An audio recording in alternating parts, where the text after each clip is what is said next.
신명기 10장 12절 13절 두 절 말씀 같이 읽겠습니다. 시작. 이스라엘아, 내 하나님 여호와께서 내게 요구하시는 것이 무엇이냐?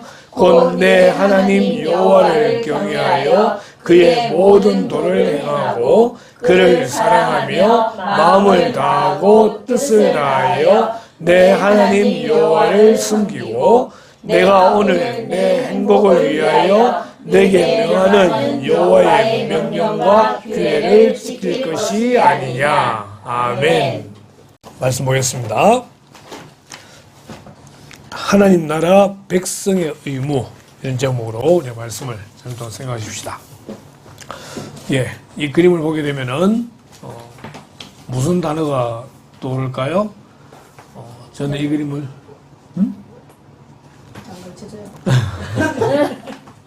예. 저는 이 그림을 배우면서 특권이라는 것에 대해서 그렇게 이제 단어를 생각을 했습니다. 특권이 뭐냐? 특권은 특별한 권리입니다. 우리나라 국회의원들은 많은 특권들을 누리게 되잖아요. 그죠? 자, 특권이 뭐냐? 특별한 권리라고 되어 있는데, 오늘 이 특권이 이야기되는 이유는 이스라엘이라고 하는 나라가 받은 특권이 있다고 하는 것입니다. 그 특권이 뭐냐? 오늘 본문에 보니까 이렇게 되어 있어요. 이스라엘아, 내 하나님 여호와께서. 모세가 이스라엘 백성에게 이야기를 하는데, 하나님 여호와가 이전에는 특별한 관계가 없었는지 모르겠지만, 그러나 지금은 수많은 민족 가운데서 특별히 이스라엘을 택하셔서 하나님과 교제를 나눌 수 있는 내 하나님 여호와라고 하는 특권을 받았다라고 하는 것입니다. 출애굽기 19장에 보니까 이렇게 되어 있잖아요. 그죠? 내가 일곱 사람에게 어떻게 행하였음과 내가 어떻게 독수리 날개로 너희를 업어 내게로 인도하였음을 너희가 보았느니라.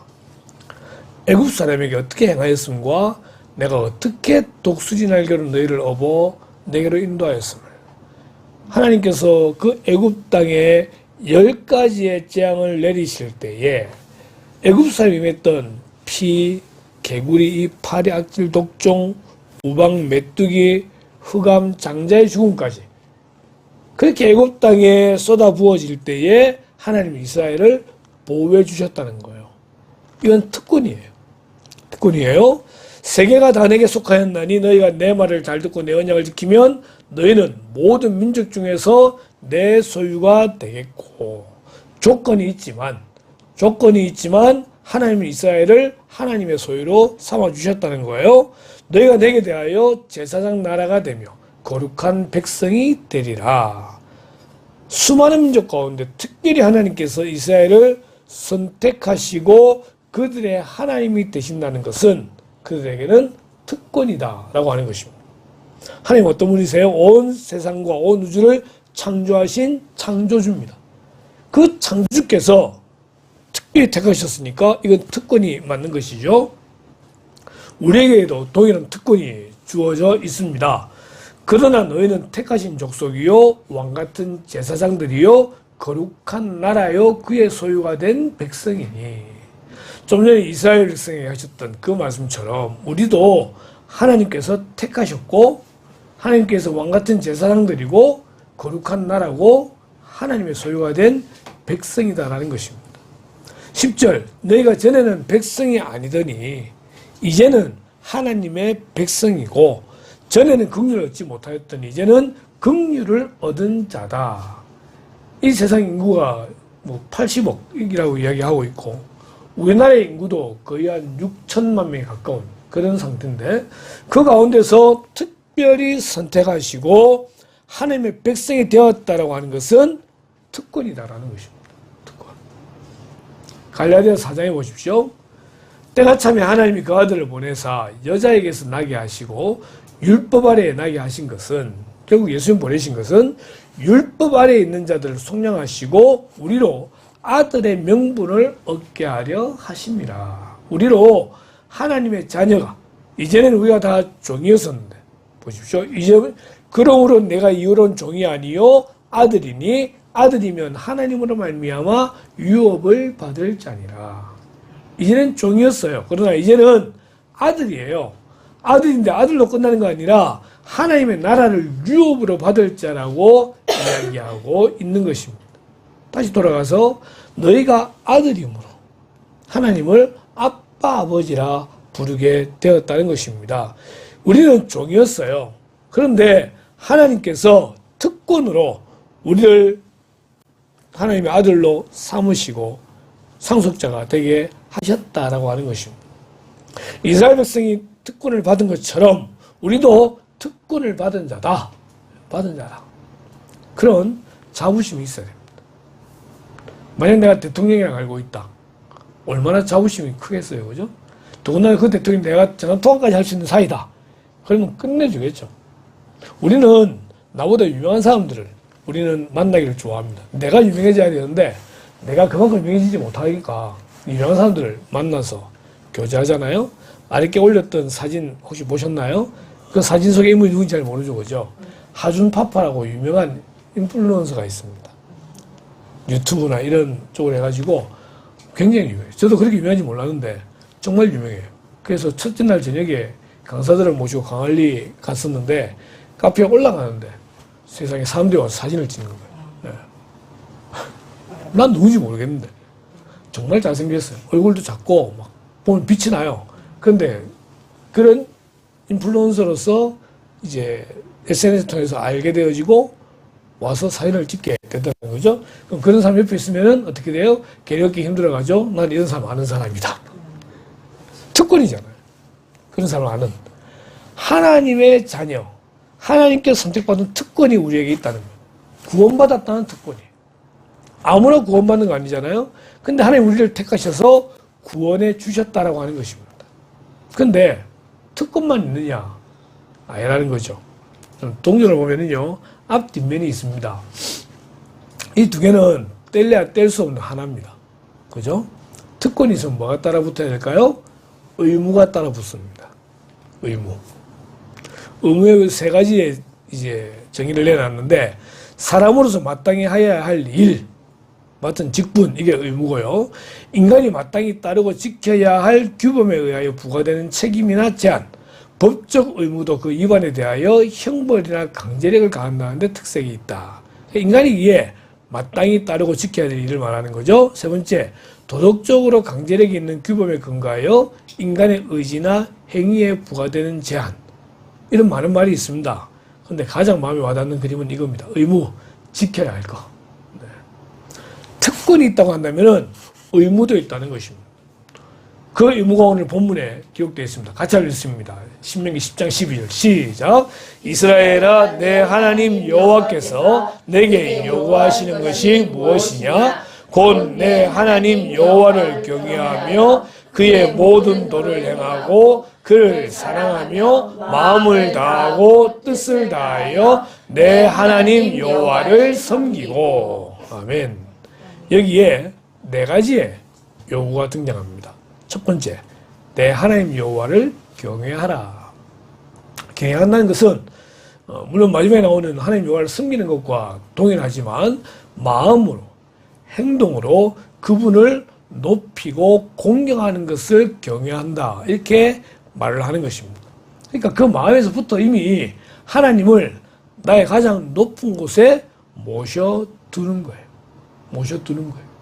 예배라는 말이 뭐냐면요. 예배라는 말은 자기의 가장 가치 있는 것을 드리는 것. 이게 예배예요. 나의 가장 높은 가치에 하나님을 두고 그분을 향하여 예를 표하는 것이 예배라고 하는 것입니다. 하나님 우리에게 하나님을 경외할 것을 요구하십니다. 그런데 이 경외라는 것이 어떤 것이냐? 솔로몬은 말하기를 여호와를 경외하는 것이 지식의 근본이거늘 미련한 자는 지혜와 훈계를 멸시하느니라. 여호와를 경외하는 것이 모든 지식과 지혜의 근본이다 라고 말하고 있습니다. 우리는 하나님을 예배하는 자가 되어야 됩니다. 하나님을 가장 높이는 그런 성도가 되어야 됩니다. 하나님 그것을 우리에게 요구하시더라는 것입니다. 다시 이제 우리가 다음 주도 보겠지만은 십계명이 제일 계명 너는 하나님 외에 다른 신을 내게 두지 말라는 것입니다. 그것이 여호와를 경외하는 겁니다. 두 번째는요, 그의 모든 도를 행하라 라고 말합니다. 그의 모든 도가 무엇이죠? 하나님의 말씀입니다. 때로는 율법으로 표현되기도 하고 법규라는 말로 표현되기도 하고 온갖 말로 설명되는 모든 하나님의 말씀을 그의 모든 도라고 말하고 있는데 그것을 행하라. 마음으로 높이고 예배하는 그걸 뛰어넘어서 그 다음으로는 말씀에 순종할 것을 이야기하고 있습니다. 우리 여호수아 1장 7절 같이 한번 읽겠습니다. 시작. 오직 강하고 극히 담대하여 나의 종 모세가 내게 명령한 그 율법을 다 지켜 행하고 우로나 좌로나 치우치지 말라. 그리하면 어디로 가든지 형통하리니. 아멘. 나의 종 모세가 내게 명령한 그 율법을 다 지켜 행하라는 거예요. 이스라엘 백성이 가나안 땅 들어가기 전에 여호수아가 이스라엘 백성에게 외치는 말입니다. 나의 종 모세가 내게 명령한 그 율법을 다 지켜 행하라라고 하나님의 명령이라고 말하고 있습니다. 그리고 우로나 좌로나 치우치지 말라는 거예요. 하나님의 모든 도를 행하는 데 있어서 오른쪽, 왼쪽 치우치지 말고 온전히 말씀에 순종하라는 거예요. 말씀을 알아야 되겠죠? 말씀을 깨달아야 되겠죠? 그 말씀에 적극적으로 순종할 것을 하나님은 요구하고 계시더라는 것입니다. 세 번째입니다. 그를 사랑하며. 그를 사랑하며.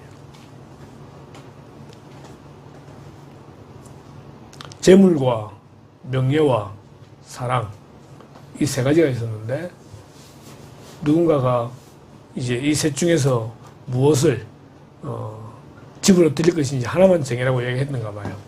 그 집에 이제 3명의 사람이 있었는데 첫 번째 사람이 이제 명예를 갖고 들어오자라고 하니까 어떤 사람 하는 말이 명예라는 것은 돈이 있어야 명예도 생길 수 있다. 그러니까 돈을 갖고 들어오자. 재물을. 그랬더니만 또 한 사람 하는 말이 명예도 재물도 다 날아갈 수 있는 거다. 그러니까 사랑을 가지고 들어오자. 그랬어요. 그래서 마지막 사랑을 이제 초대를 했어요. 사랑을 초대했는데 이 재물과 명예가 같이 들어오는 거죠. 그래서 우리는 사랑을 초대했는데 왜 그 두 가지 같이 들어오냐고 하니까 사랑을 선택하면 두 개가 같이 들어오는 거라고 그렇게 이야기를 했다는 것을 이번 주에 내용을 한번 본 적이 있습니다. 하나님을 사랑하라. 하나님만 사랑할 것을 하나님은 우리에게 요구하고 있더라는 것입니다. 신명기 6장 쉐마 본문 우리 같이 읽겠습니다. 시작. 이스라엘아 들으라. 우리 하나님 여호와는 오직 유일한 여호와이시니 너는 마음을 다하고 뜻을 다하고 힘을 다하여 내 하나님 여호와를 사랑하라. 아멘.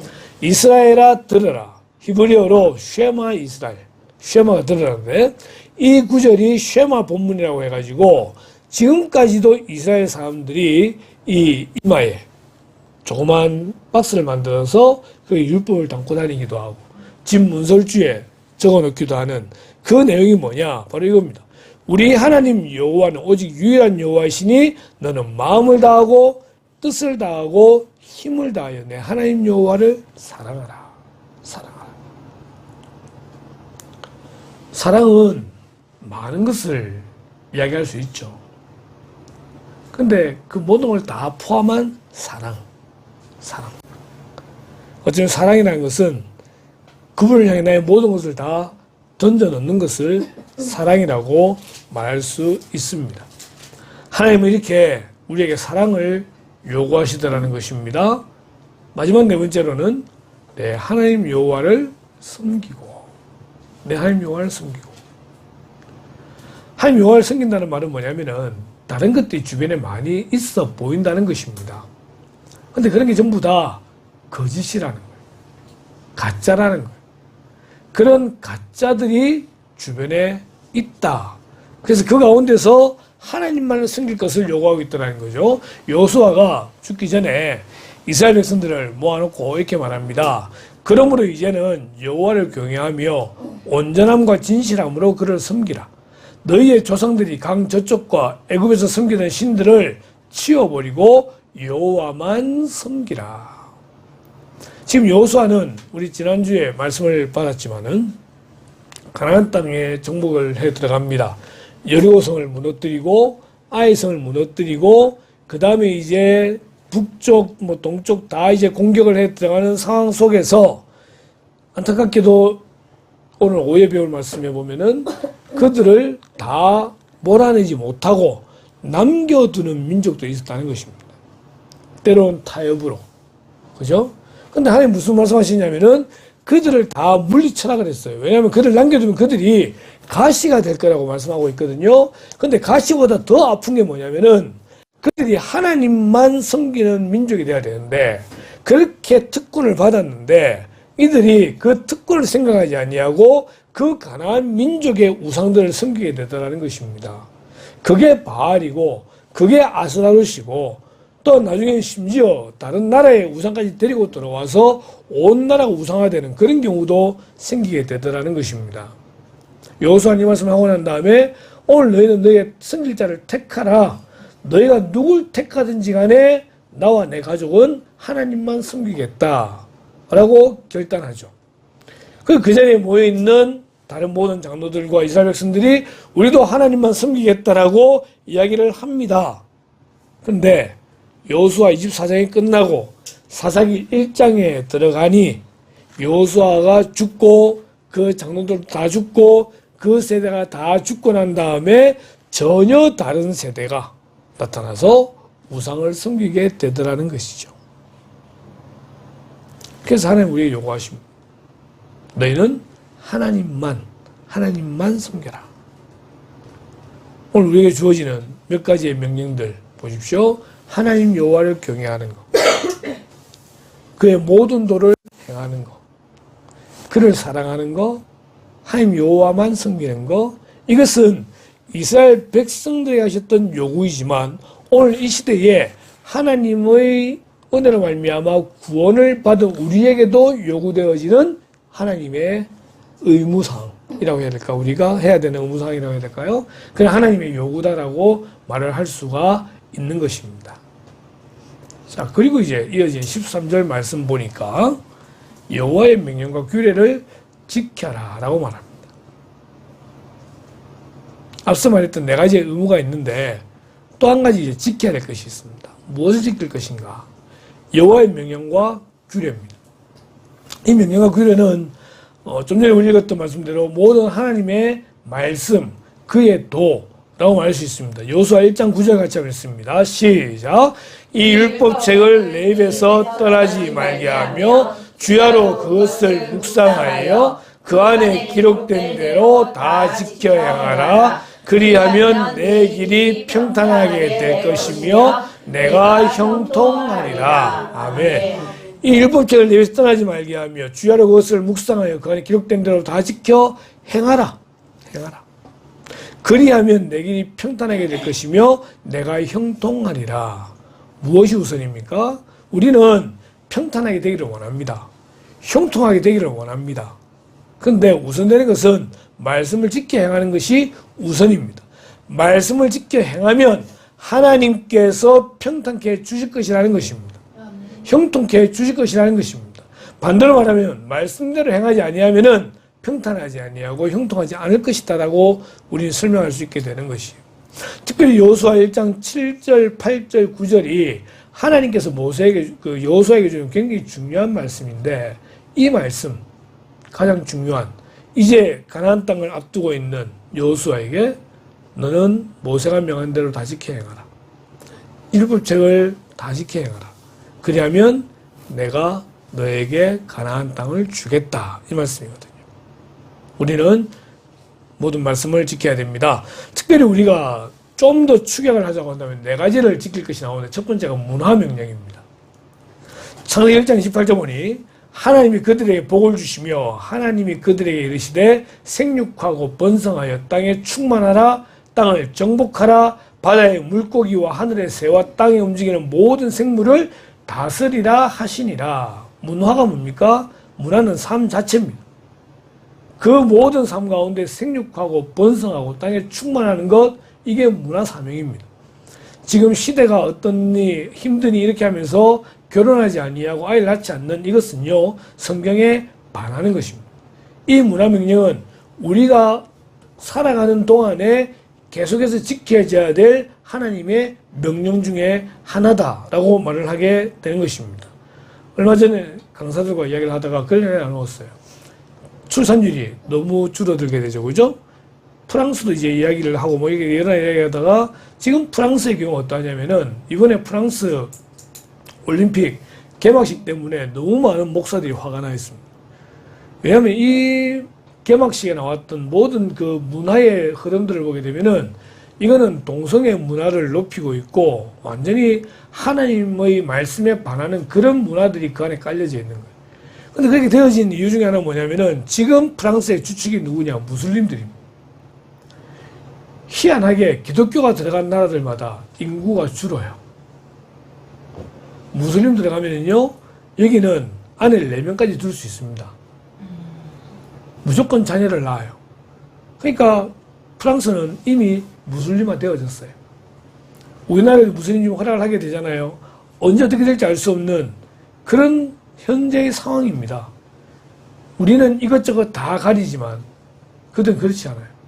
그런 가운데 문화명령은 뭐예요? 생육하고 번성하여 땅에 충만하라. 문화명령입니다. 모든 땅을 정복하고 다스리는 것, 이게 땅을 정복하기 전쟁을 말하는 것이 아니라 땅 끝까지 그리스도의 복음으로 복음화되어지는 그런 모습을 우리는 꿈꾸게 되는 겁니다. 두 번째는 십계명입니다. 출애굽기 20장에 등장하는 십계명. 첫 번째, 나 외에 다른 신을 내게 두지 마라. 두 번째, 우상을 만들지 말고 숨기지 마라. 라고 하는 그 모든 10가지의 계명을 우리에게 주셨습니다. 율법이 620가지가 되는데 그것을 축소하게 되면 결국 10가지에 다 포함이 됩니다. 그리고 하나님께서 직접 돌판에 새겨주신 이 10가지의 계명, 우리의 표준이 되어야 됩니다. 지금 내가 바르게 살고 있냐, 바르게 살고 있지 못하냐 라고 하는 중심의 십계명을 통해서 볼 수가 있습니다. 세 번째, 대강령입니다. 이 십계명을 우리가 조절하게 되면은 1부터 4계명까지는 하나님과 관계된 계명이에요. 그리고 5계명부터 10계명까지는 사람과 관계되어진 계명이에요. 4계명까지는 결국은 하나님을 사랑하라 라고 말할 수 있게 되고 나머지는 이웃을 사랑하라 말을 할 수 있게 되는데 이것이 대강령이라는 이름으로 마태복음 22장에 기록되어 있더라는 것입니다. 예수께서 이르시되 내 마음을 다하고 목숨을 다하고 뜻을 다하여 주 너희 하나님을 사랑하라. 우리 좀 전에 신명기에서 봤잖아요. 그죠? 하셨으니 이것이 크고 첫째는 계명이요. 첫째는 하나님입니다. 두 번째는 둘째도 그와 같으니 내 이웃을 내 자신같이 사랑하라 하셨으니 이 두 계명이 온 율법과 선지자의 강령이니라. 결국 우리는 온 마음을 다해서 하나님을 사랑하는 그 사랑은 첫 번째는 예배의 삶이 될 것이고 두 번째는 말씀에 순종하는 삶이 될 것입니다. 그리고 또한 두 번째로는 이웃을 사랑하는데 우리 자신을 사랑하는 것 같이 사랑해야 된다는 거예요. 우리 자신을 보호하고 아끼듯이 다른 사람에게도 그렇게 해야 된다. 이게 세 번째인 대강령입니다. 마지막 네 번째는 지상강령입니다. 지상명령이라고 말할 수 있는데요. 마지막 지상명령 우리 같이 한번 읽어볼까요? 마태복음 28장 시작. 그러므로 너희는 가서 모든 민족을 제자로 삼아 아버지와 아들과 성령의 이름으로 세례를 베풀고 내가 너희에게 분부한 모든 것을 가르쳐 지키게 하라. 볼지어다 내가 세상 끝날까지 너희와 항상 함께 있으리라 하시니라. 아멘. 그러므로 너희는 이 신약시대 살아가는 모든 구원받은 자들을 이야기합니다. 5가지의 동사가 나오죠. 첫 번째 가서. 복음은 가야 되는 거예요. 가서 복음을 전하는 거예요. 이번 코스타에 강사들이 선교사님들이 많이 들어오셨었는데 이분들이 헌신하고 갔기 때문에 그것이 복음화되어지고 믿음의 청년들이 일어나게 되는 것이죠. 가야 돼요. 우리가 완도로 가든 뭐 진도로 가든 장흥으로 가든 뭐 나중에 북한으로 가든 아프리카로 가든 가서 전해야 되는 거죠. 두 번째, 모든 민족을 제자로 삼아. 사역의 중심은 제자 삼는 사역이에요. 누구의 제자? 예수 그리스도의 제자. 예수 그리스도를 위하여 충성된 그런 일꾼을 만드는 것이 또한 하나의 명령입니다.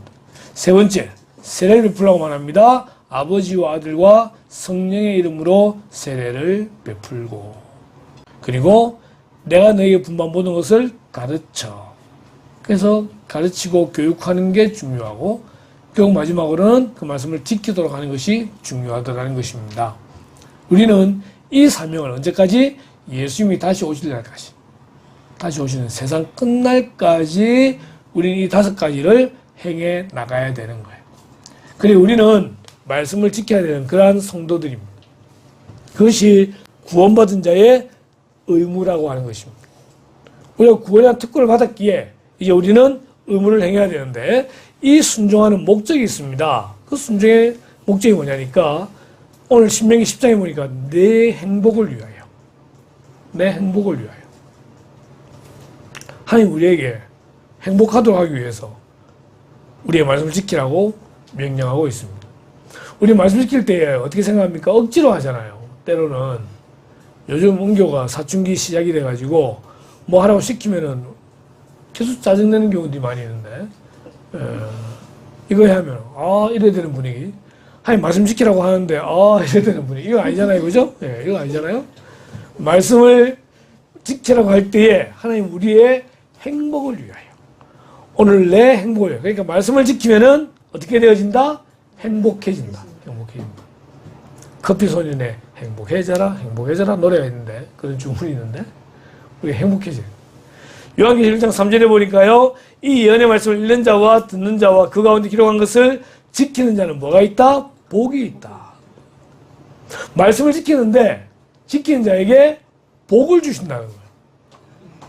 그냥 억지로 지키는 것이 아니라 순종하는 자에게 복을 주신다는 겁니다. 자, 누가복음 5장에 보십시다. 거기 보니까 말씀에 의지하여 내가 그물을 내리리라. 이게 지금 어떤 상황이에요? 베드로가 밤 깊도록 고기를 잡았는데 한 번도 고기를 못 잡았어요. 못 잡았는데 그렇게 못 잡아가지고 있는 그때 예수님 하시는 말씀이 깊은 데 가서 그물을 내려라는 거예요. 지금이 아침이에요. 고기는 얕은 데 있어요. 깊은 데 던지면 안 된다는 것 너무나 잘 알고 있는 베드로입니다. 40년 동안 어부였는데. 그런데 내가 말씀에 의지하여 그물을 내리리라 라고 했을 때에 그물이 찢어질 정도로 엄청난 고기가 잡히게 되더라는 것입니다. 또 한 사람은 나만 장군입니다. 열왕기 5장에 보니까 나만이 한센병, 문둥병에 걸렸어요. 나병에 걸려가지고 있을 때 선지자에게 찾아갔더니 선지자 엘리사가 하는 말이 요단강 가서 7번 목욕하십시오 이런 거예요. 나만이 하는 말이 우리 아람에 가면 이만한 물이 없는 줄 아냐고.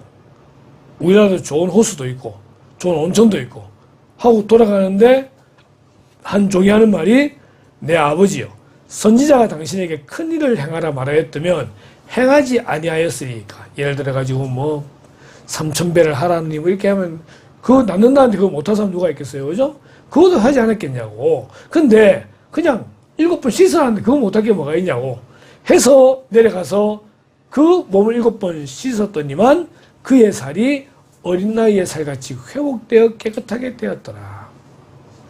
억지로 하는 순종도 순종이더라는 겁니다.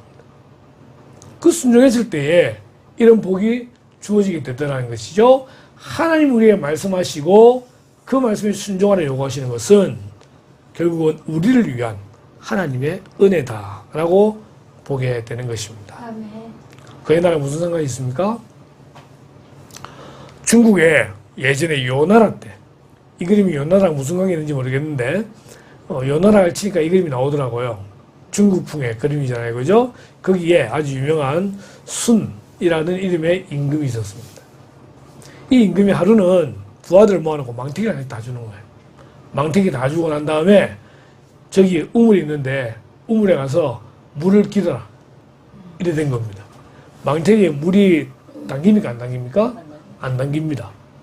한 번 두 번 하다가 부하들이 뭐라고 말하겠어요? 임금님 여기는 물이 당길 때가 아닙니다. 하고 다 그만뒀어요. 근데 한 사람은 끝까지 이 우물의 물을 망태기에 계속 담는 거예요. 그래가지고 결국 하나도 못 담았지만 우물의 물이 바닥에 드러나게 된 거예요.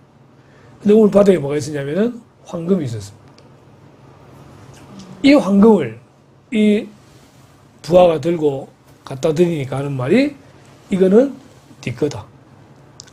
어느 누구도 내 말에 끝까지 순종하지 않았지만 너는 내 말에 순종했기 때문에 이 금은 너의 거다 라고 이야기하는 거죠. 순종의 결과는 그렇습니다.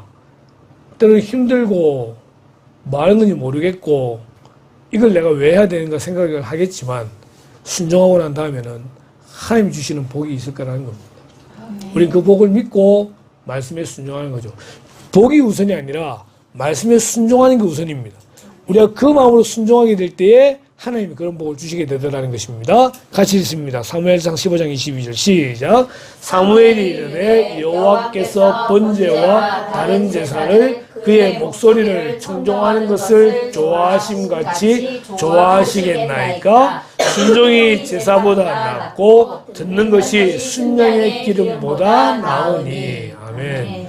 번제와 다른 제사와 그의 목소리 청종하는 것 두 개를 비교할 때에 하나님은 두 번째를 더 좋아하신다는 겁니다. 하나님께서 우리에게 원하시는 것이 무엇입니까? 구원받은 자에게 하나님 순종을 요구하십니다.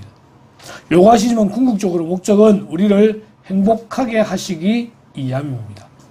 우리가 말씀을 듣고 마음에 새겼을 때에 그 말씀대로 순종하는 그런 성도가 되기를 주님의 이름으로 축원합니다. 기도하겠습니다.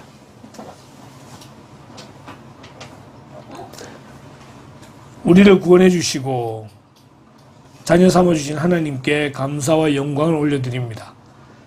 수많은 사람이 살고 있지만 전 세계 80억의 인구가 있지만 그 가운데서 저희를 선택해 주시고 하나님의 백성 삼아주심을 감사합니다. 그 옛날 이스라엘을 선택하신 것처럼 우리를 선택해 주심을 감사합니다.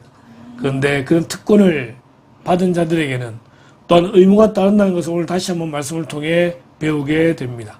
하나님, 이스라엘 백성이 하셨던 그 명령처럼 우리도 하나님만을 섬기며 하나님만을 경외하며 하나님의 말씀에 순종하는 그런 저희들 될 수 있도록 인도하여 주시옵소서. 말씀을 들을 때마다 말씀을 깨달아 알게 하시고 결단하게 하셔서 말씀에 순종하고 다짐하는 저희들 되기를 원하오며 하나님 말씀을 마음에 품고 살아가는 동안에 말씀에 순종함으로 말미암아 행복을 누리며 주시는 복을 누리는 그런 누리 성도들 될 수 있도록 인도하여 주시옵소서. 말씀에 순종하지 못하게 만드는 많은 일들이 우리 주변에 있습니다. 때로는 피곤하다는 이유로, 때로는 시간이 없다는 이유로, 때로는 다른 일을 해야 한다는 이유로 하나님, 그러나 그 옛날 사울론과 같이 자기를 드러내며 말씀에 순종하지 아니한 그 대가를 기억하면서 온전히 주님의 말씀에 순종하는 복된 자들 될 수 있도록 우리의 평생을 지켜주시길 소원하올 때에 이 모든 말씀을 예수님의 이름으로 기도드리옵나이다. 아멘.